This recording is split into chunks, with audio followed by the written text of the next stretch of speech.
Welcome to Mysterious Places and Events, episode 12. And today we're going to talk about the Puerto Vallarta adventure. Sometimes in life we have dreams and goals and expectations. And I had a dream of jumping in the ocean, and we're going to talk about that right now.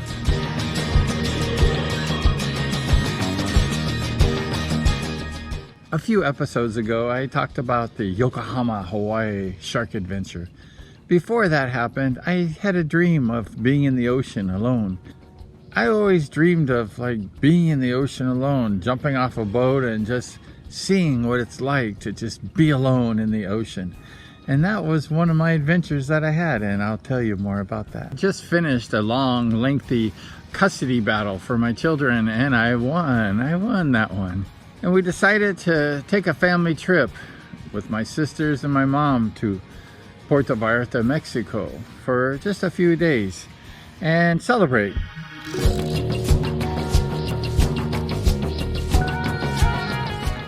It was like the sun rays were coming upon my head. It was so fantastic, and it was just so good to win and to have success and to be rid of some of the problems I had in the past. We did many adventures like horseback riding. We did a horseback riding, and I had Peanut, the horse.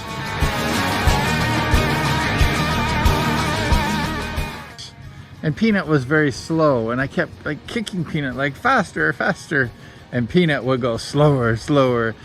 I was kind of heavy for the horse, so the horse just didn't like me, and it was just a real big pain. But we had lots of fun riding horses, and the next day we had an adventure.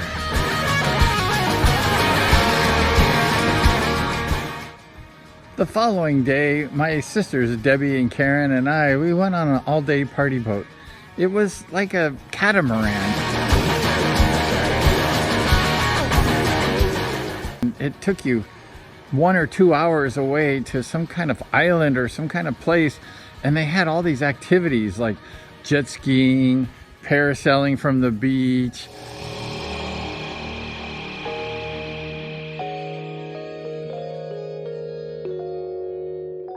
Just had this big activity, and it was just so much fun, and we're just hanging out all day and having a good time.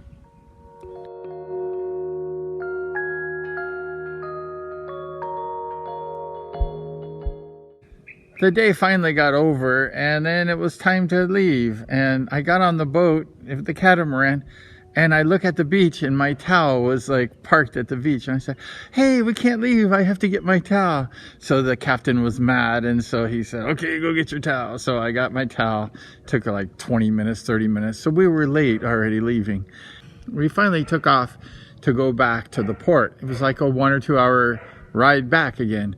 And I was in the middle of the ocean with my sisters, and we were having a good time, partying, enjoying ourselves. And I turned to my sister Debbie, and I said, "Debbie, I think I want to jump off the boat. Can I just jump off the boat?" I always dreamed of jumping off the boat in the middle of the ocean. I didn't realize it was a catamaran, and it doesn't turn around very fast. And my sister said, "Okay, you can do it." So I went to my other sister Karen. I said, "Just make sure they come back and get me, because I don't want to be stuck in the middle of the ocean, okay?" And she said, "Okay." So I felt assured that both my sisters, at least one of them, would help me out. And so I jumped off the boat in the middle of the ocean. And the boat just kept taking off. It just kept going and going and going. I'm like, "Hey, wait a minute." So it was just going, like it was never going to stop. So I just decided I would survive out in the middle of the ocean. It was like a dream of mine to be in the middle of the ocean, surviving. So I just sucked lots of air in my lungs, and I just laid on my back, and I just floated, on the ocean. And I didn't move. I'm out in the middle of the ocean, just laying there, and I'm looking around. And then all of a sudden I hear some splashing around me, and I look.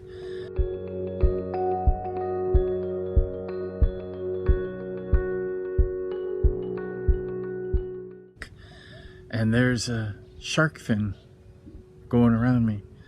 And I said, "Uh-oh, this isn't very good." And the boat kept going. It wasn't even turned around. It was 15 or 20 minutes down the road there.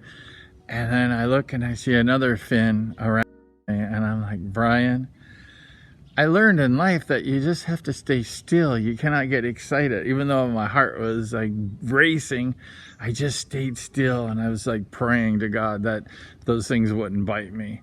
So I just felt all this stuff underneath me and stuff, and like waves of like something swimming, and I'm like, there's sharks right underneath me. And I'm thinking, just get back here. The boat started to turn around finally, and it just was coming back, and I'm just laying out there, closing my eyes. I'm actually enjoying it, even though I know that I'm in infested water with sharks. But it was a dream of mine to just be out in the ocean, sharks or no sharks. It didn't matter. I wanted to be in the ocean alone, and I was. And that was a dream of mine. I fulfilled it. And eventually, the boat came back, and I'm just like, okay, there was a bunch of honeymooners on the boat, guys and girls. And then I said to all the guys, okay, all you guys jump in the water and come in here with me. There's lots of sharks in here. Why don't you come in? And they were scared. And I called them like chicken. And then they just jumped in the water real fast and then jumped out on the swim step there. And all the guys jumped in real fast and then jumped out. And I'm still laying out in the middle of the ocean for like 45 minutes. And so finally, I was the last one, and I got back on the boat. I get on the boat, and the captain and all the workers were like screaming at me in Spanish. It's a great thing I don't know Spanish at all, because they were yelling at me and they were cursing me out. And I'm like, I don't care. I survived my dream. I lived my dream of being in the middle of the ocean, floating around for about 45 minutes, enjoying the sharks and other things swimming around me. It was fun, and it was a dream. In life, you must have dreams, whatever they are. It could be crazy dreams, and that was a crazy dream. And I just lived it, and I had no desire to experience it again. And I've never jumped off a boat and just laid in the middle of the ocean ever again. But I did it once, and I survived, and that was good enough for me. That's it. Episode 12, Mysterious Places and Events. The Puerto Vallarta adventure in the ocean with the sharks. Living your dreams. Like, subscribe, and ring that bell.